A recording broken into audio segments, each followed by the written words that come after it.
ଏବଂ ଉପସ୍ଥିତ ସମସ୍ତ ପୂତପଞ୍ଜକାରୀ ରୀତିକ ମଣ୍ଡଳୀ, ଅଧ୍ୟକ୍ଷ ମଣ୍ଡଳୀ, ଯାଜକ ମଣ୍ଡଳୀ ସମସ୍ତଙ୍କୁ ମୋର ଆଭୂମିଷ୍ଠ ପ୍ରଣାମ ଜଣାଏ। ଉପସ୍ଥିତ ସମସ୍ତ ଗୁରୁ ଭାଇ, ଗୁରୁ ମାତା, ସାଧୁ ସଜ୍ଜନ ମଣ୍ଡଳୀ, କୁନି କୁନି ପିଲା ସମସ୍ତଙ୍କୁ ମୋର ପ୍ରୀତିପୂର୍ଣ୍ଣ ରାଭରା ଜୟଗୁରୁ ଜଣାଏ। ଦୀର୍ଘ 2 ଦିନ ଧରି ସତ୍ସଙ୍ଗ ବନ୍ଦ ଥିଲା, ଆଉ 2 ଦିନ ପରେ ଆଜି ପୁଣି ସେଇ ଅନଲାଇନ୍ ସତ୍ସଙ୍ଗର ପୁଣି ଆରମ୍ଭ।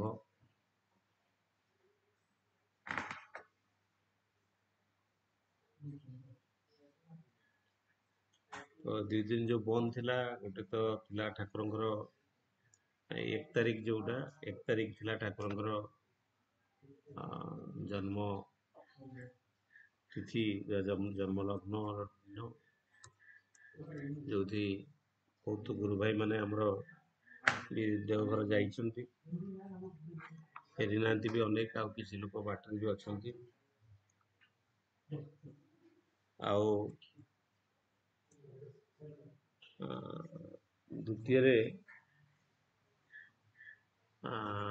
ଦ୍ୱିତୀୟ ଦିନ ଥିଲା ପବିତ୍ର ଦେଓଘର ଆଗମନୀ ଉତ୍ସବ।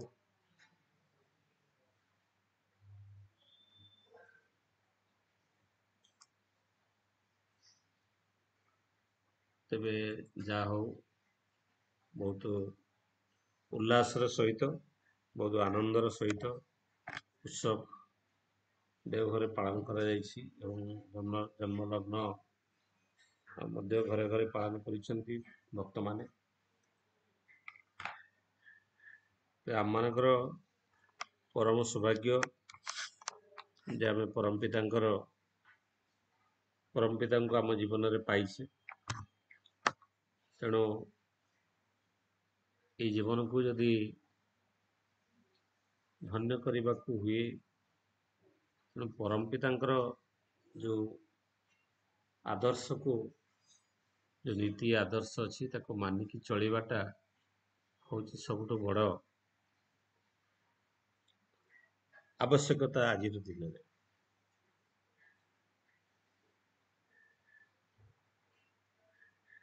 ଦେଖାଯାଏ ଯେ ଅନେକ ଲୋକଙ୍କୁ ଯେତେବେଳେ ଦୀକ୍ଷା ଗ୍ରହଣ କରିବାକୁ କୁହାଯାଏ ବା ଯେଉଁମାନେ ଦୀକ୍ଷା ନେଇଛନ୍ତି ତାଙ୍କୁ ଦୀକ୍ଷାକୁ ପାଳନ କରିବା ପାଇଁ ଡିପି ୱାର୍କ ମାଧ୍ୟମରେ ଯେତେବେଳେ ନିବେଦନ କରାଯାଏ, ଅନେକ ଲୋକ ତାକୁ ସହଜରେ ଗ୍ରହଣ କରନ୍ତିନି।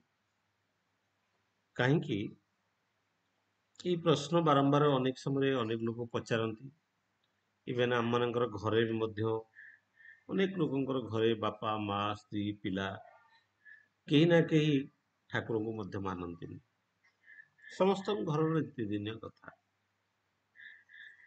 ତ ବାସ୍ତବିକତା ହେଉଛି ଆମମାନେ ସମସ୍ତେ ଯେଉଁ ଜନ୍ମ ନେଇଛେ, ସମସ୍ତଙ୍କର ବ୍ୟକ୍ତିଗତ ଚଳଣି, ବ୍ୟକ୍ତିଗତ ଆଦର୍ଶ ଅଛି, ଫିଲୋସଫି ଅଫ୍ ଲାଇଫ୍ ଅଛି। ଯେଉଁ ଫିଲୋସଫି ଅଫ୍ ଲାଇଫ୍ ଦେଇକି ଆମେ ଜୀବନଟାକୁ ଆମେ ଅତିବାହିତ କରୁଛୁ, ସେତେବେଳେ ଆମେ ଯେମିତି ଜୀବନଟା ଆମର ଚାଲିଛି, ଆମେ ସେଇଟାକୁ ବଡ଼ ଉତ୍କୃଷ୍ଟ ଜୀବନ, ଭଲ ଜୀବନ ବୋଲି ଆମେ ଭାବୁ।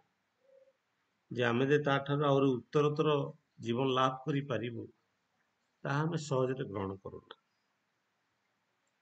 ତେଣୁ ଠାକୁରଙ୍କର ଯେଉଁ ଆଶୀର୍ବାଦର କଥା ଉଠେ, ଠାକୁର କହନ୍ତି ଆଶୀର୍ବାଦ ମାନେ ଅନୁଶାସନବାଦ। ତାଙ୍କର ସେ ଅନୁଶାସନକୁ ଯିଏ ମାନିକି ଚଳେ, ସେ ହିଁ ତା ଜୀବନରେ ବଡ଼ ମଣିଷ ହେଇଥାଏ। ତେଣୁ କୃପା ମାନେ କର ପାଅ। ତେଣୁ ଈଶ୍ୱରଙ୍କର କୃପା ମିଳିବା ମାନେ କିଛି କରିକି ପାଇବା। ଠାକୁରଙ୍କର ଦିବ୍ୟ ଜୀବନର କଥା ତ ଆମର ସାର୍ ଲେଖିଦେଇଛନ୍ତି ଆଜି ବିଷୟବସ୍ତୁ ଉପରେ। ଆଉ ମେକଅପ୍ ଦା ଫୋନ୍ କରିଥିଲେ, ଦାଦା ଦେଇ ଦେଇଛନ୍ତି। এই କ୍ରମରେ ମନେ ପଡ଼େ ଯେ ଠାକୁରଙ୍କର ଅନେକ ଭକ୍ତ ଥିଲେ। ଯେତେବେଳେ ତାଙ୍କ ଭିତରୁ ସବୁଠୁ ମାନେ ବର୍ଷିୟାନ ଭକ୍ତ ବା ସବୁଠୁ ପ୍ରିୟ ଭକ୍ତ ଭିତରେ ଅନନ୍ତନାଥ ରାୟ ଥିଲେ। ସେ ଠାକୁରଙ୍କ ଠାରୁ 2 ବର୍ଷ ବଡ଼, କିନ୍ତୁ ଠାକୁରଙ୍କର ସେ ବାଲ୍ୟ ବନ୍ଧୁ। ଆଉ ସେ ହିମାୟତପୁର ଡାକ୍ତରଖାନାରେ କମ୍ପାଉଣ୍ଡର ଇଲାକାରେ କାମ କରୁଥିଲେ ଏବଂ ତାଙ୍କର ସ୍ତ୍ରୀ ଏବଂ ତାଙ୍କର ପୁଅକୁ ଯେତେବେଳେ ହରେଇଲେ, ଯେତେବେଳେ ସେ ଏକା ହେଇଗଲେ,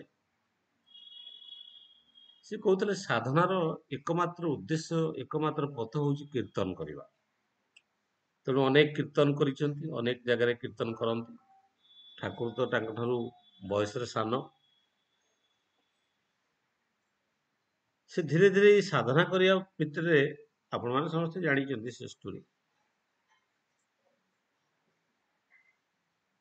ସେ ତାଙ୍କର ଘରେ ଯୋଉ ସାଧନା କରୁଥିଲେ, ସେଇ ସାଧନାକୁ ଆହୁରି ତୀବ୍ରତର କରିବା ପାଇଁ ଗୋଟେ ଛୋଟ ଘରଟେ ଟୁଙ୍ଗିଟେ ବନେଇଥିଲେ, ଯୋଉଠି ସେ ସାଧନା କଲେ। ଖାଇବା ପିଇବା ଛାଡ଼ି ଦେଇକି, ଅନ୍ନ ଜଳ ସବୁ ତ୍ୟାଗ କରିକି ଯାଇକି ସେଠି ମେଡିଟେସନ ବା ସାଧନାରେ ବ୍ୟସ୍ତ ରହିଲେ। ଏବଂ ଠାକୁରଙ୍କୁ ଖବର ମିଳିଲା ଯେ ଠାକୁର କହିଲେ ଯେ ଏମିତି ସାଧନା ଅନନ୍ତ ଦା କରୁଛନ୍ତି, ଆଉ ସେ ଅନ୍ନ ଜଳ ଛାଡ଼ି ଦେଇଛନ୍ତି, ମାନେ ମୃତ୍ୟୁବତ ହେଇଗଲେଣି, ମରିବା ଭଳିଆ ହେଇଗଲେଣି। ଠାକୁର ଯେତେବେଳେ ଗଲେ, ଠାକୁର ଯାଇକି ସେ ଯୋଉ ଘରେ ସାଧନା କରୁଥିଲେ ସେ ଘରର ଜିନିଷ ପତ୍ର ସବୁ ଫୋପାଡ଼ି ଦେଲେ ଆଉ ତାଙ୍କୁ ଧରି ଆସିଲେ। ଯେତେବେଳେ ଘରକୁ ଆସିଲେ, ସେ ପୁଣି ସୁସ୍ଥ ହେଲେ। ସୁସ୍ଥ ହେଲା ପରେ ତାଙ୍କ ମନ ଭିତରେ ସେଇ ଗୋଟେ ଶାରୀରିକ ସୁସ୍ଥତା ହେଲା, କିନ୍ତୁ ମାନସିକ ସୁସ୍ଥତା ଫେରିଲାନି ତାଙ୍କ ଭିତରେ। ସେ ଯେତେବେଳେ ତାଙ୍କୁ ଠାକୁର ଧରିକି ଆସିଥିଲେ, ସେ କହିଲେ ମୁଁ ଏ ସାଧନା କରିକି ଜ୍ୟୋତି ଦର୍ଶନ କରିଛି, ଆଉ ନାଦ ଶ୍ରବଣ ମଧ୍ୟ କଲିଣି, ଆଉ କିଛି ଟିକେ ହେଲେ ମୋର ସାଧନା ହେଇଯିବ। ତ ଏଇଭଳି ଅବସ୍ଥାରେ ଯେତେବେଳେ ତାଙ୍କୁ ମାନେ ଅଣାଗଲା, ଯେତେବେଳେ ତାଙ୍କ ମନ ଠିକ ରହିଲା, ଶାରୀରିକ ସୁସ୍ଥତା ହେଇଗଲା କିନ୍ତୁ ମାନସିକ ସୁସ୍ଥତା ରହିଲାନି। କାରଣ ଅନନ୍ତ ନାଥ ଦା ସେ କଣ କଲେ ନା, ଦିନେ ସେ ଯୋଉ ଘର ତିଆରି କରିଥିଲେ, ସେଠି ଗୋଟେ ଗାମୁଛା ଲଗେଇକି ରାତି ଅଧରେ, ବର୍ଷା ରାତି, ଆଉ ବେକରେ ରସି ଦେଇଦେଲେ, କହିଲେ ଜୀବନରେ କିଛି ଲାଭ ହଉନି, ସୁଇସାଇଡ କରିଦେଲେ।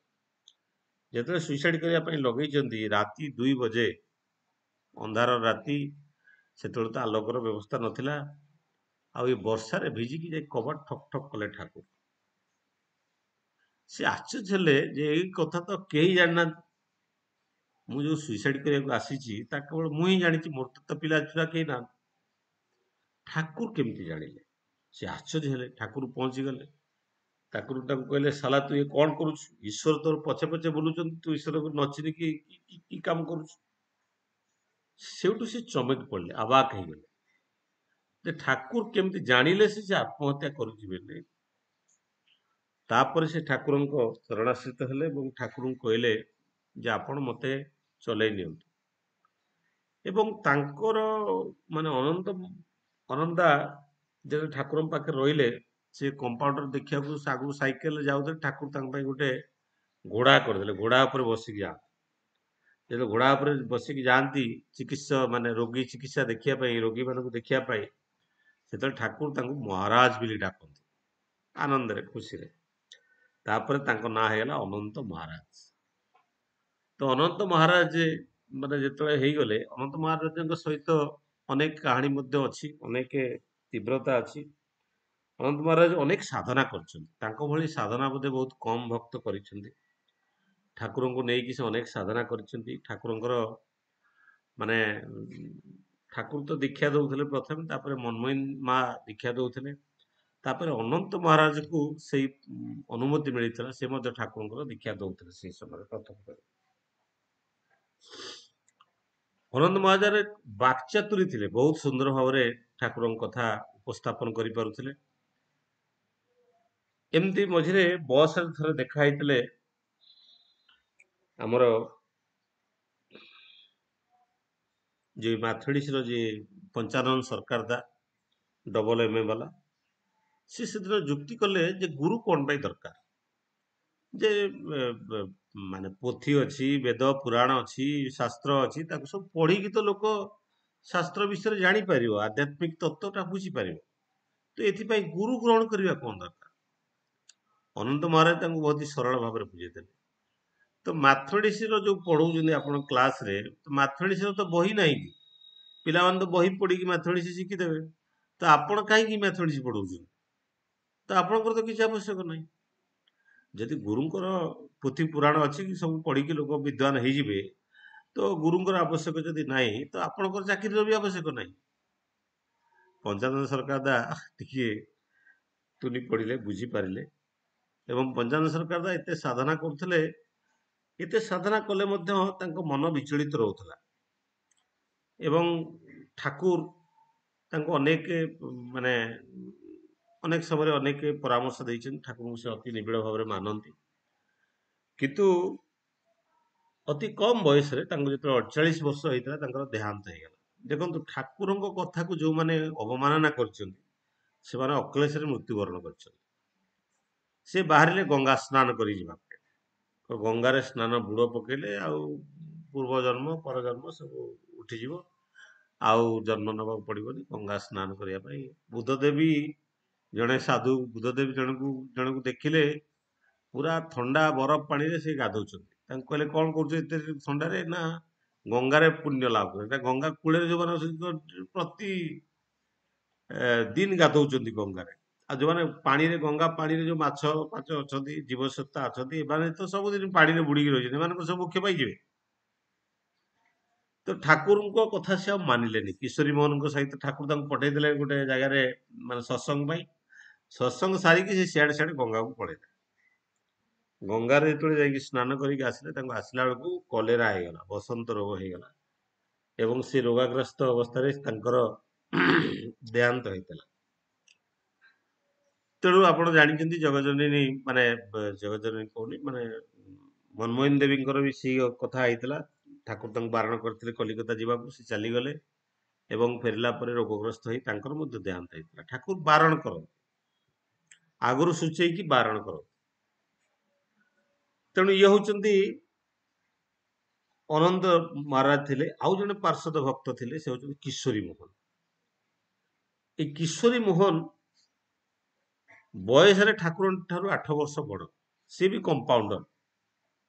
ଯେତେବେଳେ ଠାକୁର ମେଡିସିନ ଦବା ଆରମ୍ଭ କଲେ, ସେତେବେଳେ ସେ ଜାଣିଲେ ଏବଂ ସେ ଡାକ୍ତର ଚାକିରି ଛାଡି, କମ୍ପାଉଣ୍ଡର ଚାକିରି ଛାଡିକି ଗାଁରେ ରହିକି, ତାଙ୍କ ନିଜ ଗାଁରେ ରହିକି ହୋମିଓପାଥି ମେଡିସିନ ଚିକିତ୍ସା କରୁଥିଲେ।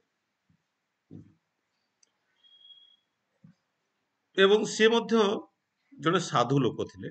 ଅନେକ ସେ କୀର୍ତ୍ତନ ପ୍ରିୟ ଲୋକ ଥିଲେ ଏବଂ ମାନେ ଠାକୁରଙ୍କର ବାଲ୍ୟ ବନ୍ଧୁ ଥିଲେ ଏବଂ କର୍ମ ସନ୍ନ୍ୟାସୀ ସେ ଥିଲେ। ଏବଂ ସେ ଅନେକ ତାଙ୍କୁ ଠାକୁର ତ ଅନେକ ଉପାଧି ଦେଇଥିଲେ, ଭକ୍ତ ବୀର, ସେବା ଭିକ୍ଷୁ, କର୍ମ ସନ୍ନ୍ୟାସୀ, ଆଉ ଶ୍ରଦ୍ଧାରେ ତାଙ୍କୁ ଡାକ୍ତର ବୋଲିକି ଡାକୁଥିଲେ। ତ କିଶୋରୀ ମୋହନଙ୍କ ଜୀବନରେ ଯଦି ଦେଖାଯାଏ, କିଶୋରୀ ମୋହନ ମଧ୍ୟ ଠାକୁରଙ୍କୁ ଠାରୁ ସେ 8 ବର୍ଷ ବଡ। ଠାକୁରଙ୍କୁ ସେ ଗୁରୁ ରୂପରେ ଗ୍ରହଣ କରିପାରିଲେ ନାହିଁ। ଆପଣ ଦେଖନ୍ତୁ, ଅନନ୍ତ ମହାରାଜ ମଧ୍ୟ ଜଣେ ଗୁରୁଙ୍କୁ ତାଙ୍କ ଜୀବନରେ ଗ୍ରହଣ କରିଥିଲେ। ସେ ହଉଛନ୍ତି ରାଧାରମଣ ଗୋସ୍ୱାମୀ। ଆଉ କିଶୋରୀ ମୋହନ ମଧ୍ୟ ତାଙ୍କ ଜୀବନରେ ଜଣେ ସାଧକ ହରନାଥଙ୍କ ଠାରୁ ସେ ମଧ୍ୟ ଦୀକ୍ଷା ଗ୍ରହଣ କରିଥିଲେ। କିନ୍ତୁ ଦୀକ୍ଷା ନେଇଗଲା ପରେ, ଦେଖନ୍ତୁ ମୁଁ କହିଛି ଆଗରୁ ତ ଅନେକ ଥର ଆଲୋଚନା କରିଛି ଯେ 2 ପ୍ରକାର ଗୁରୁ ଅଛନ୍ତି। ଗୋଟେ ହଉଛନ୍ତି ଇଷ୍ଟ ଗୁରୁ, ଆଉ ଗୋଟେ ହଉଛନ୍ତି ସିଦ୍ଧ ଗୁରୁ। ତେଣୁ ଠାକୁରଙ୍କର ସେ କଥା ମନେ ପଡେ, ଇଷ୍ଟ ଗୁରୁ ଜନ୍ମ ସିଦ୍ଧ, ମନ୍ତ୍ର ପ୍ରତୀକ ତିନି, ସିଦ୍ଧ ଗୁରୁ ତାକାଇ ବୁଲେ, ସାଧନା ସିଦ୍ଧ ଜିନେ। ଯିଏ ସାଧନାରେ ସିଦ୍ଧି ଲାଭ କରିକି ଗୁରୁ ହେଇଥାନ୍ତି, ସେମାନଙ୍କୁ ଆମେ ସିଦ୍ଧ ଗୁରୁ ବୋଲି କୁହାଯାଏ। ତେଣୁ ସେମାନେ ସିଦ୍ଧ ଗୁରୁ ବହୁତ ଅନେକ ଥାଇପାରନ୍ତି। ସେମାନେ ଅନେକ ଲୋକ ଅଛନ୍ତି ଦୀକ୍ଷା ଦଉଛନ୍ତି। ମୁଁ ଏଠି ପାଖରେ ଜଣେ ଗୁରୁଙ୍କୁ ଦେଖିଲି, ସିଏ ଜଣେ ଚିଦାନନ୍ଦ ନା କଣ ଅଛନ୍ତି, ତାଙ୍କ ଶିଷ୍ୟର ଶିଷ୍ୟ, ସିଏ ବି ଗୋଟେ ଗୁରୁ। ତେଣୁ ସାଧନା କରିକି ଅନେକ ଲୋକ ସିଦ୍ଧ ଲାଭ କରନ୍ତି। ସେମାନେ ସିଦ୍ଧ ଗୁରୁ ଆକାରରେ ମଧ୍ୟ ଦେଖାଯାଆନ୍ତି। ତେଣୁ ରବିଶଙ୍କର ହୁଅନ୍ତୁ କି ନହେଲେ ରାମଦେବ ବାବା ହୁଅନ୍ତୁ କି ନହେଲେ ଆପଣଙ୍କର ପ୍ରଜାପିତା ବ୍ରହ୍ମା କୁମାରୀଙ୍କର ଯିଏ ଶିବ ବାବା, ସିଏ ମଧ୍ୟ ସୁନା ବେପାରୀ। ସେ ସୁନା ବିକୁଥିଲେ। ତାପରେ ଧୀରେ ଧୀରେ ତାଙ୍କର ଆତ୍ମିକ ଚେତନା ବଢିଥିଲା, ସିଏ ବି ସିଦ୍ଧ ଗୁରୁ ହେଇଯାଇଥିଲେ। ସାଇ ବାବା ମଧ୍ୟ ହଉଛନ୍ତି ସିଦ୍ଧ ଗୁରୁ। କାହିଁକି, ମୁଁ ଯେତେବେଳେ ସାଇ ବାବାଙ୍କ ଆଶ୍ରମ ମହାରାଷ୍ଟ୍ର ଯାଇଥିଲି, ମହାରାଷ୍ଟ୍ରରେ ଦେଖିଲି ଲେଖା ହେଇଛି ସାଇ ବାବା ହଉଛନ୍ତି ସିଦ୍ଧ ଗୁରୁ ବୋଲି। ସେଠି ତାଙ୍କର ଆନନ୍ଦ ବଜାର ଯୋଉ ଅଛି, ସେଠି ପିଆଜ ରସୁଣ ଖାଇବାକୁ ଦିଆଯାଏ। ମୁଁ ବିକଳରେ ଯାଇଥିଲି, ଖାଇ ପିଲିକି ଯାହା ସିଚୁଏସନ ହେଇଛି ମୁଁ ବି ଜାଣେ। ତ କିଶୋରୀ ମୋହନ ମଧ୍ୟ ହରନାଥ ବାବାଙ୍କ ପାଖରୁ ଦୀକ୍ଷା ନେଇଥିଲେ।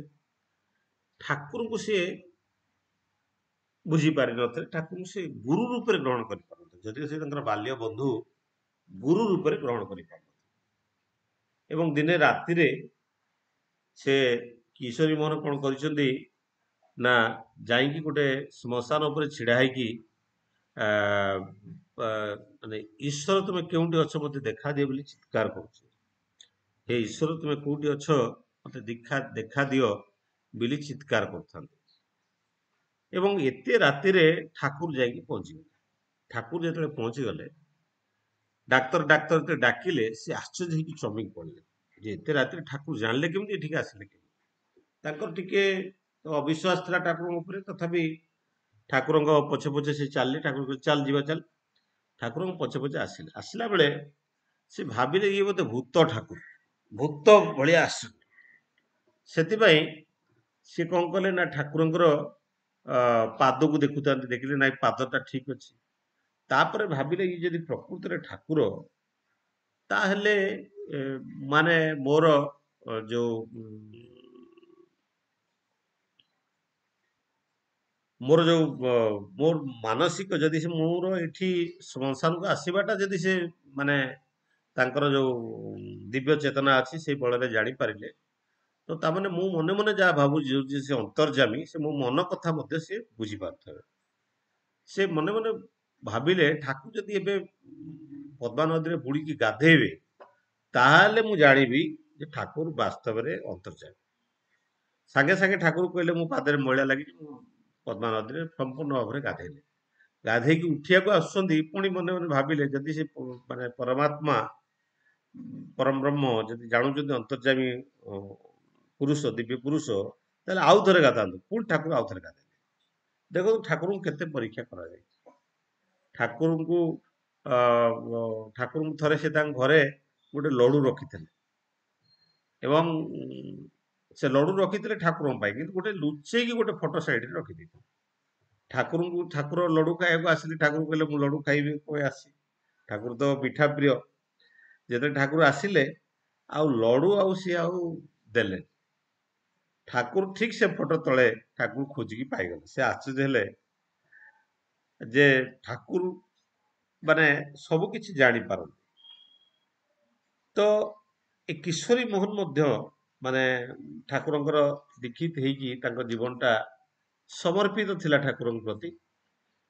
ଏବଂ ମାନେ ତାଙ୍କ ଜୀବନର ଅଲୌକିକତାକୁ ଯଦି ଆମେ ଦେଖୁ, କିଶୋରୀ ମୋହନଙ୍କ ଜୀବନ, କିଶୋରୀ ମୋହନ ଠାକୁରଙ୍କର ଅନେକ ଅଲୌକିକତାକୁ ଲକ୍ଷ୍ୟ କରିଥିଲେ। ତା ଭିତରୁ ଗୋଟେ ହଉଛି, କିଶୋରୀ ମୋହନ ଥରେ ପଦ୍ମା ନଦୀ କୂଳରେ ଚାଲି ଚାଲି ଆସୁଛନ୍ତି ଠାକୁରଙ୍କ ସହିତ। ହଠାତ୍ କିନା ଗୋଟେ ଖୁଣ୍ଟ ଦିହରେ ଗୋଟେ ବନ୍ଧା ହେଇଥିବା ଗାଈଟା ତଳକୁ ଖସି ପଡିଛି ଏବଂ ଚିତ୍କାର କରୁଛି। ଠାକୁର କିଶୋରୀ ମୋହନକୁ କହିଲେ ତାର ରଶିଟା କାଟିଦେ। ସେ ରଶି କାଟିବା ଭିତରେ ସେ ଗାଈର ବେକରେ ପୁରା ଦାଗ ବସି ଯାଇଥାଏ। ଏବଂ ସେଇ ଯୋଉ ଦାଗ ବସିଥାଏ, ସେ ଦାଗଟାକୁ ସେ ଦେଖିକି ଯାହା ହଉ ତ ଉଦ୍ଧାର ହେଲେ, ସେ ବଞ୍ଚିତ ହେଇଗଲା। ଯେତେବେଳେ ଠାକୁର ବେକରେ ଗାମୁଛା ପକେଇକି ଆସୁଥାନ୍ତି ଏବଂ ଠାକୁର ଯେତେବେଳେ ଘରେ ପହଞ୍ଚିଲେ, କିଶୋରୀ ମୋହନ ବା ଡାକ୍ତର ଯେତେବେଳେ ଦେଖୁଛନ୍ତି ଯେ ଠାକୁରଙ୍କ ବେକରେ ସେଇ ଯୋଉ ଦାଗଟା, ଯେମିତି ମାନେ ଗାଈ ବେକରେ ଯେମିତି ଦାଗ ଅଛି, ସେ ଦାଗଟା ତାଙ୍କ ଠାକୁରଙ୍କ ବେକରେ ମଧ୍ୟ ଅଛି। ମୁଁ ତ ଆଗରୁ ଅନେକ ଥର ଆଲୋଚନା କରିଛି ଯେ ଠାକୁରଙ୍କ ପାଖରେ ବିଶ୍ୱ ଚେତନା ଥିଲା, ୟୁନିଭର୍ସାଲ କନସିୟସନେସଟା ଥିଲା। ସେଥିପାଇଁ ସେ ସମସ୍ତଙ୍କର ବେଦନା, ସମସ୍ତଙ୍କର ଚେତନା, ସବୁ କିଛି ସେ ଜାଣିପାରୁଥିଲେ। କାରଣ ସେ ବିଶ୍ୱ ଦୁନିଆକୁ ଆଚ୍ଛାଦିତ କରିକି ରହିଥିଲେ। କାରଣ ତାଙ୍କର ଦିଟା ରୂପ ଥିଲା, ଗୋଟେ ମାନବୀୟ ଲୀଳା, ଗୋଟେ ଈଶ୍ୱରୀୟ ଲୀଳା। ଆଉ ଏଇ ଈଶ୍ୱରୀୟ ଲୀଳାଟା ମାଇକ୍ରୋସ୍କୋପିକ ଫର୍ମରେ ଥିଲା। ए माइक्रोस्कोपिक फॉर्म रे जहाँ जड़े एडवोकेट कहते ठाकुर को लक्ष्य करिकी जे ठाकुर दीटा रूप अच्छी गोटे माइक्रोस्कोपिक जो ठाकुर हसुच्च कथा कहते आउ गोटे माइक्रोस्कोपिक रूप में ठाकुर सारा विश्व दुनिया को आच्छादित कर ठाकुर तो कहते ये पृथ्वीटा जीवंता पृथ्वीटा हूँ शब्दर घनायित रूप एवं the call of your sound reaches to me because I am the sound ସେଥିପାଇଁ ତାଙ୍କ ପାଖରେ କଣ ଦେଖାଯାଏ ସମସ୍ତଙ୍କର ବେଦନାଟାକୁ ସେ ଅନୁଭବ କରିପାରନ୍ତି ଏଇ ଯୋଉ ୟୁନିଭର୍ସାଲ କନସିୟସନେସଟା ତାଙ୍କ ପାଖରେ ଥିଲା ଠାକୁରଙ୍କ ପାଖରେ ତାହା ହିଁ ତାଙ୍କର ଈଶ୍ୱରତ୍ୱର ପରିପ୍ରକାଶ କରାଏ ଠାକୁର ଯେ ଈଶ୍ୱର ଏଇ ପରିପ୍ରକାଶଟା ସେଇଥିରୁ ହିଁ ମିଳେ ଥରେ ଜଣେ ଭକ୍ତ ବସିକି ଖାଉଛନ୍ତି ଠାକୁରଙ୍କ ପାଖରେ କଲିକତାରେ ସେ କହୁଛନ୍ତି ତାଙ୍କ ଅଣ୍ଟାରେ ବହୁତ ବେଦନା ଅଛି ଅଣ୍ଟାରେ ବହୁତ ବେଦନା ଅଛି ସେଇ ବେଦନାଟାକୁ ସେ ସହ୍ୟ କରିପାରୁନା ଏବଂ ଖାଇସାରିଲା ବେଳକୁ ଦେଖାଗଲା ସେ ଲୋକ ଭୁସ୍କିନା ଉଠିକି ଚାଲିଗଲା କିନ୍ତୁ ଠାକୁର ସେ ବେଦନାରେ ଜର୍ଜରିତ ଠାକୁର ଚାଲି ପାରୁନା କାହିଁକି ନା ତାଙ୍କ ବେଦନାଟାକୁ ଠାକୁର ଗ୍ରହଣ କରୁଛନ୍ତି ଏବଂ ଏ ଜିନିଷ ଆଚାର୍ଯ୍ୟ ପରମ୍ପରା ଭିତରେ ମଧ୍ୟ ଦେଖାଯାଏ ଠାକୁରଙ୍କ ଜୀବନରେ ଅନେକ କିଛି ଯାଇଛି ବୋଷ ମା ସେଦିନ ଯେତେବେଳେ ଟିକେ ବିଳମ୍ବରେ ଆସିଛନ୍ତି ଠାକୁର ତାଙ୍କୁ ପଚାରୁଛନ୍ତି ବିଳମ୍ବ କାହିଁକି ହେଲା ନା ମ୍ୟୁନିସିପାଲିଟି ଗାଡି ଗୋଟେ କୁକୁରକୁ ଧରିବାକୁ ଚେଷ୍ଟା କରୁଥିଲା ଧରି ନ ପାରି ପିଟି ଦେଲା ତା ମୁହଁରୁ ରକ୍ତସ୍ରାବ ବାହାରିଲା ତା ନାକରୁ ରକ୍ତ ବାହାରିଲା ସାଙ୍ଗେ ସାଙ୍ଗେ ଦେଖାଗଲା ଯେ ଠାକୁରଙ୍କ ନାକରୁ ମଧ୍ୟ ରକ୍ତ ବାହାରିଲା କାରଣ ଠାକୁର ତାର ବେଦନାଟାକୁ ନିଜ ନାକ ଫାଟିଗଲେ ଯେମିତି ବେଦନା ହୁଏ ସେ ବେଦନାଟାକୁ ଠାକୁର ନିଜେ ଅନୁଭବ କରିପାରିଥିଲେ ଆପଣଙ୍କର ଆମର ସମସ୍ତର ପ୍ରିୟ ସରୋଜ ମହାନ୍ତି ଦା ଯେ କି ଦେହାନ୍ତ ହେଇଗଲେଣି ଯେ କି ମାନେ କେନ୍ଦ୍ରାପଡ଼ା କଲେଜର ପ୍ରଫେସର ଥିଲେ ସପ୍ରତିନିଧି ତାଙ୍କ କଥା ସେ କହୁଥିଲେ ତାଙ୍କ ଝିଅର ଆଖିରୁ ପୁରା ମାନେ ଲାଲ ଲାଲ ହେଇକି ସବୁବେଳେ ପାଣି ବାହାରେ ଅନେକ ଡାକ୍ତର ଦେଖିଲେ ମଧ୍ୟ ଭଲ ହଉନଥାଏ ସେ ଯାଇକି ଝାରସୁଗୁଡାରେ ବଡଦା ସେ ବାଟେ ଯାଉଥାନ୍ତି ଟ୍ରେନରେ ଅପେକ୍ଷା କରିଥାନ୍ତି ଠାକୁର ବଡଦାଙ୍କୁ ଯାଇକି ସେଦିନ ତାଙ୍କୁ ସେ ନିବେଦନ କରିଥିଲେ ବଡଦାଙ୍କୁ ଯେତେବେଳେ ନିବେଦନ କଲେ ବଡଦା ସେଦିନ ରାତିରେ ଅବସ୍ଥାନ କରୁଥାନ୍ତି ଝାରସୁଗୁଡାରେ ସେଠୁ ଟ୍ରେନରେ ଦେଓଘର ଯିବା ପାଇଁ ଏଇ ଯୋଉ ବ୍ୟବସ୍ଥା ସେଠୁ ଥାଏ ଦେଖାଗଲା ଯେ ବଡଦାଙ୍କର ଆଖି ତା ପରଦିନ ପୁରା ଫୁଲିକି ସେ ଉଠି ବାହାରି ପାରିଲେନି ବାହାରୁ କିନ୍ତୁ ଝିଅର ଆଖି ଆଡେ ଭଲ ହେଇଯାଇଛି ଇଏ ହଉଛି ଆଚାର୍ଯ୍ୟ ପରମ୍ପରା ଭିତରେ ମଧ୍ୟ ତାହା ଦେଖାଯାଏ ଆଉ ଏଇ ଯୋଉ ଡାକ୍ତର ଦା ବା କିଶୋରୀ ମୋହନ ଦା ସେ ମଧ୍ୟ 1943 ମସିହାରେ ଯେତେବେଳେ ମାନେ ନଅଙ୍କ ଦୁର୍ଭିକ୍ଷ ଟାଇପର ହେଇଥିଲା ଦୁର୍ଭିକ୍ଷ ଯେତେବେଳେ ହେଲା ସେତେବେଳେ ଖାଇବାକୁ ଲୋକମାନେ ପାଇଲେନି ପାଖ ଆଖ ଠାକୁର ତ ସମସ୍ତଙ୍କୁ ମାନେ କେମିତି ସୁସ୍ଥରେ ରହିବେ ସମସ୍ତଙ୍କ ପାଇଁ ତ ଅନ୍ୟର କଷ୍ଟଟା ନିଜର କଷ୍ଟ ବୋଲି ସେ ଅନୁଭବ କରୁଥିଲେ ତେଣୁ ଏଇ କ୍ରମରେ ମନେ ପଡେ ଜଣେ ସାମ୍ବାଦିକ ଯେତେବେଳେ ଠାକୁରଙ୍କୁ ସେଦିନ କହୁଥିଲେ ଯେ ଆପଣ ଏତେ କାମ ଅନ୍ୟମାନଙ୍କ ପାଇଁ କରୁଛନ୍ତି ତାକୁ ପେପରରେ କାହିଁକି ବାହାର କରୁନାହାନ୍ତି ଠାକୁର କହିଲେ ଆପଣ ଆପଣଙ୍କ ପୁଅ ଝିଅ ପାଇଁ କିଛି କରୁଛନ୍ତି ପେପରରେ କଣ ବାହାର କରୁଛନ୍ତି ତାମାନେ ଠାକୁର ନିଜ ପୁଅ ଝିଅ ସନ୍ତାନ ସନ୍ତତି ଭଳି ଅନ୍ୟମାନଙ୍କୁ ପାଳୁଥିଲେ ଯେତେବେଳେ ଦୁର୍ଭିକ୍ଷ ପଡିଲା ଲୋକମାନେ ଆହ୍ୱାନ ହେଲେ ଠାକୁର ଅନେକ ପୂର୍ବରୁ ଅନେକ ଚାଉଳ ଦେଓଘରେ ସାଇତିକି ରଖିଥିଲେ ମାନେ ସଂରକ୍ଷଣ କରିକି ରଖିଥିଲେ କିଣିକି ରଖିଥିଲେ କାରଣ ସିଏ ତ ମାନେ ଦୂରଦୃଷ୍ଟି ଏବଂ ପୃଥିବୀର ନିୟନ୍ତା ସେ ଜାଣିଥିଲେ ଯେମିତି ଗୋଟେ ବିପଦ ଆସିବାର ଅଛି ତ ଏଇ କିଶୋରୀ ମୋହନକୁ ଲଗେଇଦେଲେ ସେ ଯେତେ ଲୋକ ଆସିବେ ସମସ୍ତଙ୍କୁ ଖାଇବାକୁ ଦବା ଅନ୍ନ ମୁଠେ ମୁଠେ ସମସ୍ତଙ୍କୁ ପିଠି ଦବା କିଶୋରୀ ମୋହନ ଏଇ ସେବାରେ ଲାଗି ଲାଗି ନିଜେ ଆଉ ଖାଆନ୍ତିନି ଯଦି କୋଉଦିନ ଯିଏ ଲାଷ୍ଟକୁ ପୁଣି ଆଇଲା ଖାଇଲା ତ କିଶୋରୀ ମୋହନ ଦା ଅନେକ ସମୟରେ ଉପବାସ ରହି ରହି ରୋଗାକ୍ରାନ୍ତ ହେଇକି ସେଇ ବର୍ଷ ସେ ହିଁ ଚାଲିଗଲେ 1943 ମସିହାରେ ସେ ମଧ୍ୟ ତାଙ୍କର ଦେହାନ୍ତ ହେଇଯାଇଥିଲା ଏବଂ ଏମିତି ଅନେକ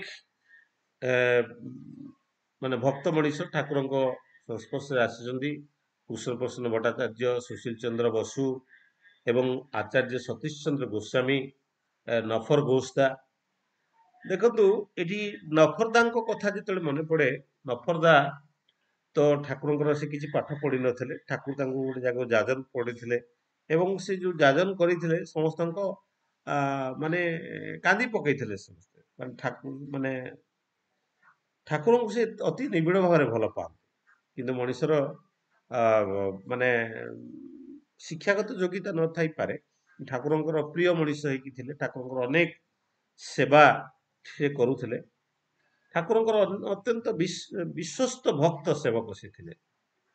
ଠାକୁର ତାକୁ ଅତି ପ୍ରିୟରେ ନଫରା ବୋଲି ଡାକନ୍ତି ଏବଂ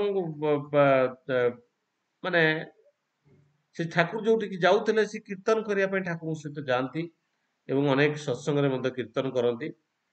ଏବଂ ଏଇ ନଫରା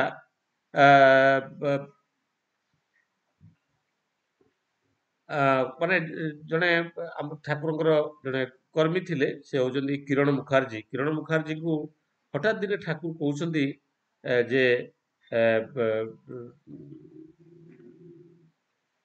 ନଫରଦାଙ୍କର ଯେତେବେଳେ ମୃତ୍ୟୁ ହେଇଗଲା, ମୃତ୍ୟୁ ହେଇଗଲା ପରେ ଶବଦାହ କରିବା ପାଇଁ ଯେତେବେଳେ ସେମାନେ ଡାକିଲେ, ଠାକୁର କହୁଛନ୍ତି ନଫରା ଏପର୍ଯ୍ୟନ୍ତ ମୋ ପାଖରେ ବସିଥିଲା। ତାମାନେ ତାର ଏକ୍ଟୋପ୍ଲାଜମିକ ବଡି, ଠାକୁର ଆମେ ଯୋଉଟା ଜାଣିଛୁ ଦିଟା ପ୍ରକାର ବଡି ଥାଏ, ଗୋଟେ ହଉଛି ପ୍ରୋଟୋପ୍ଲାଜମିକ ବଡି ଆଉ ଗୋଟେ ଏକ୍ଟୋପ୍ଲାଜମିକ ବଡି। ଗୋଟେ ଅନ୍ନମୟ ଶରୀର ବା ଗୋଟେ ସ୍ଥୂଳ ଶରୀର, ଏ ସ୍ଥୂଳ ଶରୀର ମୃତ୍ୟୁ ହେଇଯାଏ, କିନ୍ତୁ ସୂକ୍ଷ୍ମ ଶରୀରଟାରେ ମଣିଷ ମୃତ୍ୟୁ ହୁଏ ନାହିଁ। ଏ ସୂକ୍ଷ୍ମ ସ୍ତରରେ ଠାକୁର ତାଙ୍କୁ ଦେଖି ପାରୁଥିଲେ। ନଫରଦା ତାଙ୍କ ପାଖରେ ବସିଥିଲେ, ସବାଦାହ କରିବାକୁ ଯେତେବେଳେ ଅନୁମତି ମାଗୁଥିଲେ, ନଫରଦା ବସିଥିଲେ ଠାକୁରଙ୍କ ପାଖରେ। ଏବଂ କିଛି ଦିନ ପରେ ଠାକୁର ହଠାତ୍ ଦିନେ କହୁଛନ୍ତି ଆଜି ନଫରା ବ୍ରହ୍ମପୁରରେ ଛୋଟୁ ଗୋପାଳ ଘରେ ଜନ୍ମଗ୍ରହଣ କରିଛି। ଏବଂ ଅନ୍ୟମାନେ ଆଶ୍ଚର୍ଯ୍ୟରେ କଲେ, ସେ ନଫରା ତ କେବେଠୁ ମଲେଣି, ତେଣୁ ସେ ପୁଣି କେମିତି ଜନ୍ମ ହେଇଛି, ଗୋପାଳ ଘରେ ଜନ୍ମ ହେଇଛି ବୋଲି ନଟୁ ଗୋପାଳ ଘରେ। କାରଣ ମାନେ ସେଠି ଭକ୍ତ ଜଣେ ପଚାରିଲେ ଯେ ନଫରା ଏତେ ଆପଣଙ୍କର ପ୍ରିୟ ଭକ୍ତ ଥିଲେ ଆଉ ଏତେ ଆପଣଙ୍କର ସେବା କରୁଥିଲେ, ତାଙ୍କର ଜୀବନରେ କଣ ମାନେ ନେକ୍ସଟ ଯେତେବେଳେ ଜନ୍ମ ହେଲା କଣ ଉନ୍ନତି ଲାଭ କଲା? ସେ ତ ପୁଣି ଗୋଟେ ଗୋପାଳ ଘରେ ଜନ୍ମ ହେଇକି କ୍ଷୀର ବଲା ଘରେ ଜନ୍ମ ନେଲେ। ଠାକୁର କହିଲେ ସେଦିନ ଯେ ମଣିଷର ଯୋଉ ଆସକ୍ତି ଥାଏ, ସେ ଆସକ୍ତି ଅନୁସାରେ ସେମାନେ ଜନ୍ମ ଲାଭ କରନ୍ତି। এই ଆସକ୍ତି ଅନୁସାରେ ମଣିଷ ଜନ୍ମ ଲାଭ କରେ। ତେଣୁ ଯୋଉ ଆସକ୍ତି ଥିଲା, ସେ ଆସକ୍ତି ପାଇଁ ଯୋଉ କ୍ଷୀର ଦହି ନହେଲେ ନ ଚଳେ।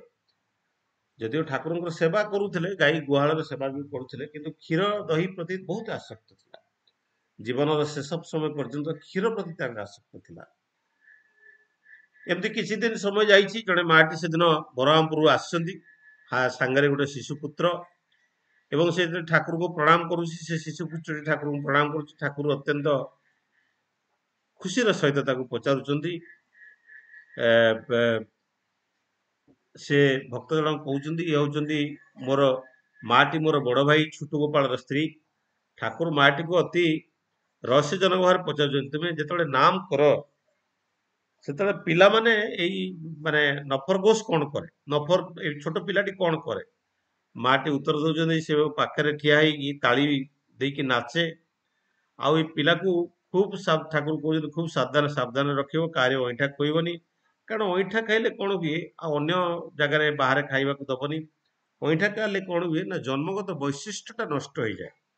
କାରଣ ଆମେ ଯୋଉ ବୈଶିଷ୍ଟ୍ୟ ଥାଏ, ଅନ୍ୟମାନଙ୍କର ଯୋଉ ଜେନେଟିକ ମେଟେରିଆଲ ଆମ ଭିତରେ ଟ୍ରାନ୍ସଫର ହେଇଯାଏ, এই ଜନ୍ମଗତ ବୈଶିଷ୍ଟ୍ୟଟା ନଷ୍ଟ ହେଇଯାଏ। ତେଣୁ ଆମେ ମିକ୍ସଡ କ୍ୟାରେକ୍ଟରିଷ୍ଟିକ ହେଇଯାଉ। ଆମର ଯୋଉ ଜନ୍ମର ଯୋଉ କ୍ୟାରେକ୍ଟରିଷ୍ଟିକଟା ଧୀରେ ଧୀରେ ନଷ୍ଟ ହେଇଯାଏ। ତେଣୁ ଠାକୁର ତାଙ୍କୁ କହୁଛନ୍ତି, ତୁମ ଘରେ ଜଣେ ମହାପୁରୁଷର ଆବିର୍ଭାବ ହେଇଛି, ଆଉ ତୁମେ ତାଙ୍କୁ ଦୁଧ ଛେନା ଖାଇବାକୁ ବହୁତ ପସନ୍ଦ କରେ ବୋଲି ସେ ମା କହୁଛନ୍ତି। କାରଣ ଏଇଠି କଥା ଉଠେ, ଯୋଉ ସତୀଶ ଚନ୍ଦ୍ର ବସୁଦା ଥିଲେ, ଠାକୁର ତାଙ୍କୁ ଏ ଜାତି ସ୍ମର ବା ପୂର୍ବ ଜନ୍ମର ସ୍ମୃତି କଥା ଥିବା ଅନେକ ବ୍ୟକ୍ତି ବିଷୟରେ ସେ ମାନେ ଗବେଷଣା କରିବା ପାଇଁ ଠାକୁର ତାଙ୍କୁ କହିଥିଲେ, ଏବଂ ସେ ଅନେକ ଗବେଷଣା ମଧ୍ୟ କରିଥିଲେ। ଏବଂ ମାନେ ସତୀଶ ଚନ୍ଦ୍ର ଗୋସ୍ୱାମୀ ଜଣେ ଶିକ୍ଷିତ ଏମଏସସି କେମିଷ୍ଟ୍ରି ବାଲା ଥିଲେ, ଆଉ ଆଇନରେ ମଧ୍ୟ ପାଠ ପଢିଥିଲେ। ତାଙ୍କର ଶିକ୍ଷାଗତ ଯୋଗ୍ୟତା ବହୁତ ଅଧିକ ଥିଲା। ସେଥିପାଇଁ ଠାକୁରଙ୍କର ଯୋଉ ସତ୍ସଙ୍ଗର ଯୋଉ ସ୍ଲୋଗାନ ବା ଠାକୁରଙ୍କର ଯୋଉ ଲୋଗୋ ଦେଖିବେ, ସେଥିରେ ଲେଖା ଅଛି, ଦଦାତି ଜୀବନମ୍ ବୃଦ୍ଧି ନିରନ୍ତରମ୍ ସ୍ମୃତି ଚିଦ ଜୁତେ। ଦଦାତି ଜୀବନମ୍ ବୃଦ୍ଧି, ଏ ଜୀବନଟାକୁ ଜୀବନର ବୃଦ୍ଧି ପାଇଁ ମତେ ଦାନ କରନ୍ତୁ, ମତେ ଜୀବନଟା ବୃଦ୍ଧି ହଉ। ଆଉ ନିରନ୍ତରମ ସ୍ମୃତି ଚିଦ ଜୁତେ, ସ୍ମୃତି ଆଉ ଚିତଟା ନିରନ୍ତର ଯୁକ୍ତ ହେଇକି ରହୁ। ତାର ଉଦ୍ଦେଶ୍ୟ ହଉଛି ଏଇ ସ୍ମୃତି ଭାଇ ଚେତନା ଟା ବଞ୍ଚିକି ରହୁ। ଯଦି ମୁଁ ମୋ ପୂର୍ବ ଜନ୍ମରେ କଣ ଥିଲି ଯଦି ମୋତେ ଜଣା ଥାନ୍ତା, ସେ ଜନ୍ମର ଏକ୍ସପିରିଏନ୍ସ ଜ୍ଞାନ ଗାରିମା ଯଦି ମୋ ପାଖରେ ଥାନ୍ତା, ଜେନେଟିକାଲି କିଛି ବା ମେମୋରି ଭିତରେ କିଛି ଥାଇପାରେ, କିନ୍ତୁ ସେଟା ପରିପ୍ରକାଶ ଲାଭ କରିପାରେ। ତେଣୁ ଏଇ ଯୋଉ ସ୍ମୃତିବାହୀ ଚେତନାଟାକୁ ଜାଗ୍ରତ କରିକି ରଖିବାଟା ହଉଛି ମଣିଷର ଅମରତ୍ୱ ପ୍ରାପ୍ତିର କଥା। ମଣିଷ ବାସ୍ତବିକତା କେହି ମରେନି, କାରଣ ଜେନେଟିକାଲ ମେଟେରିଆଲ ଭିତରେ ତାର ପିତୃପୁରୁଷ ଭିତରେ ତାର ନାତି ନାତୁଣୀ ଭିତରେ ସେ ପୁଣି ବଞ୍ଚିକି ଆସେ, ବଞ୍ଚି ରହେ ଜେନେଟିକ ମେଟେରିଆଲ ଭିତରେ। ଆଉ ତାର ଯୋଉ ଆତ୍ମା କାର୍ମିକ ମେମୋରି ହିସାବରେ ସେ ପୁଣି ଜନ୍ମ ନିଏ। ତେଣୁ ମଣିଷର ମୃତ୍ୟୁ ନଥାଏ। ସେଥିପାଇଁ ଠାକୁର କହୁଥିଲେ ଯେ ମରଣା ମାରଣା ପାରତ ମୃତ୍ୟୁକୁ ଅବଲୁପ୍ତ କର। ତେଣୁ ମୃତ୍ୟୁକୁ ଅବଲୁପ୍ତ କରିବାଟା କୌଣସି ସାଧୁ କେବେ କହିନାହାନ୍ତି। ଠାକୁର ହଉଛନ୍ତି ପ୍ରଥମ ପରମ ପୁରୁଷ ଯେ ମୃତ୍ୟୁକୁ ଅବଲୁପ୍ତ କରିବାର କଥା କହିଛନ୍ତି। ଏଇ ମୃତ୍ୟୁକୁ ଅବଲୁପ୍ତ କରିବାର ମୂଳ କାରଣ ହଉଛି, ମୂଳ ଜିନିଷ ହଉଛି ଏଇ ସ୍ମୃତିବାହୀ ଚେତନା ଶକ୍ତିକୁ ଜାଗ୍ରତ କରି ରଖିବା। ମଣିଷର ଯେତେବେଳେ ସ୍ମୃତିବାହୀ ଚେତନା ଶକ୍ତିଟା ଜାଗ୍ରତ ହେଇ ରହେ, ସେତେବେଳେ ତାର ଅମରତ୍ୱ ଲାଭ କରେ। ତେଣୁ ଏଇ ଯୋଉ ଅମରତ୍ୱଟା ଠାକୁର ଯୋଉ ଭକ୍ତ ମାନଙ୍କୁ ଦେଖୁଥିଲେ ସମସ୍ତଙ୍କୁ ତାଙ୍କର ପୂର୍ବ ଜନ୍ମର କଥା ସବୁ ଜାଣି ପାରୁଥିଲେ। ସେଥିପାଇଁ ଠାକୁରଙ୍କୁ ଜଣେ ଯେତେବେଳେ ପଚାରେ, ଠାକୁର କହିଲେ ତୁ କାଲି ଏଇ ସମୟରେ କଣ କରୁଥିଲୁ ଥରେ ମନେ ପକା, ତାପରେ ଦିନ କଣ କରୁଥିଲୁ ମନେ ପକା, ତାପର ଦିନ ମନେ ପକା, ଏମିତି ମନେ ପକେଇ ପକେଇ ପକେଇ ପକେଇ ଚାଲିଲେ ତୋର ପୂର୍ବଜନ୍ମର କଥା ମଧ୍ୟ ମନେ ପଡିପାରିବ। ଆମର ତ କାଲି କଥା ଆଜି ମନେ ନାହିଁ, ତା 2 ଦିନ 4 ଦିନର ଏଇ ସମୟର କଥା କୋଉଠୁ ମନେ ରହିବ। ସେ ଆମର ସେ ଯୋଉ ଆମେ ଠାକୁରଙ୍କୁ ଧରିକି ଯଦି ସେ ଯୋଉ ମାନେ ନାମ ଧ୍ୟାନ କରିବା ଭିତରେ ହୟତ କିଛି ଏଇ ଯୋଉ ସ୍ମୃତିବାହୀ ଚେତନା ହୟତ ଜାଗ୍ରତ ହେଇପାରେ, କିନ୍ତୁ ଆମେ ଜାଣିପାରିବାନି ପୁରା କମ୍ପ୍ଲିଟଲି। କାରଣ ସବୁ ଯେତେ ପରମ ପୁରୁଷ ମାନେ ଆସିଛନ୍ତି ସବୁ ଦଶା ମହାଦଶାରେ ହିଁ ଜନ୍ମ ଲାଭ କରିଛନ୍ତି। ଠାକୁରଙ୍କର ଯୋଉ ଗବେଷଣା ଥିଲା, ସେ ଗବେଷଣାରୁ ଯୋଉ ସୁଭାଷ ସତୀଶ ସୁଶୀଲ ଚନ୍ଦ୍ର ବସୁଧା ଯୋଉ ଗବେଷଣା କରୁଥିଲେ, ସେଥିରେ ସେ ଦେଖିଥିଲେ ଯେ ରାମଚନ୍ଦ୍ର ଯୋଉ ମହାଦଶାରେ ମୃତ୍ୟୁ କରିଥିଲେ ଆଷ୍ଟ୍ରୋଲୋଜି ଅନୁସାରେ, ଠିକ ସେଇ ମହାଦଶାରେ ଶ୍ରୀକୃଷ୍ଣଙ୍କର ଜନ୍ମ। ଶ୍ରୀକୃଷ୍ଣ ଯୋଉ ମହାଦଶାରେ ମୃତ୍ୟୁ ଲାଭ କରିଥିଲେ, ଠିକ ସେଇ ମହାଦଶାରେ ବୁଦ୍ଧ ଦେବଙ୍କର ଜନ୍ମ। ବୁଦ୍ଧଙ୍କ ମହାଦଶାରେ ରସୁଲ ମହମ୍ମଦଙ୍କର ଜନ୍ମ। ରସୁଲ ମହମ୍ମଦଙ୍କର ଜନ୍ମ ଦଶାରେ ଜେସସ୍ ଖ୍ରୀଷ୍ଟଙ୍କର ଜନ୍ମ। ଜେସସ୍ ଖ୍ରୀଷ୍ଟଙ୍କର ଯୋଉ ମହାଦଶାରେ ମୃତ୍ୟୁ ହେଇଥିଲା, ସେଇ ମହାଦଶାରେ ନିତାଇ ଚୈତନ୍ୟଙ୍କର ଜନ୍ମ। ଆଉ ନିତାଇ ଚୈତନ୍ୟଙ୍କର ଯୋଉ ମହାଦଶାରେ ମୃତ୍ୟୁ ହେଇଥିଲା, ସେଥିରୁ ରାମକୃଷ୍ଣ ପରମହଂସଙ୍କର ଜନ୍ମ। ଏତିକି ଗବେଷଣା କରିସାରିଲା ପରେ ହୟତ କେବଳ ବାକି ଥିଲା ଯେ ରାମକୃଷ୍ଣ ପରମହଂସ ଯୋଉ ମହାଦଶାରେ ଜନ୍ମ ମୃତ୍ୟୁ ଲାଭ କରିଥିଲେ, ସେଇ ଯୋଉ ମହାଦଶାରେ ଠାକୁରଙ୍କର ଜନ୍ମ ପରୀକ୍ଷା କରିବା ପୂର୍ବରୁ ତାଙ୍କର ମୃତ୍ୟୁ ହେଇଯାଇଥିଲା। ସେ ଆଉ ତାର ଗବେଷଣା ଲବ୍ଧ ଜିନିଷ ସେ ଆଉ ପରିପ୍ରକାଶ କରିନଥିଲେ। ବାସ୍ତବିକ ସମୟ ତ ହେଇଯାଇଛି। ତେଣୁ ପୁଣି ଥରେ ସେ ସତ୍ସଙ୍ଗର ସ୍ଲୋଗାନ ଦଦାତି ଜୀବନମ ବୃଦ୍ଧି ନିରନ୍ତରମ ସ୍ମୃତି ଚିତ ଜୁତେ, ଇଏ ହଉଛି ଠାକୁରଙ୍କର ସେଇ ବାଣୀ। ତେଣୁ ସମସ୍ତଙ୍କର ଶାନ୍ତି ସୃଷ୍ଟି ପାଇଁ ପରମ ପିତାଙ୍କ ନିକଟରେ ପ୍ରାର୍ଥନା କରି ମୋର ବକ୍ତବ୍ୟକୁ ଏଠି ବିରାମ ଦଉଛି। ବନ୍ଦେ ପୁରୁଷୋତ୍ତମ, ବନ୍ଦେ ପୁରୁଷୋତ୍ତମ, ବନ୍ଦେ ପୁରୁଷୋତ୍ତମ। ଦାଦା ଜୟଗୁରୁ, ମହେଶ ଦା ଜୟଗୁରୁ।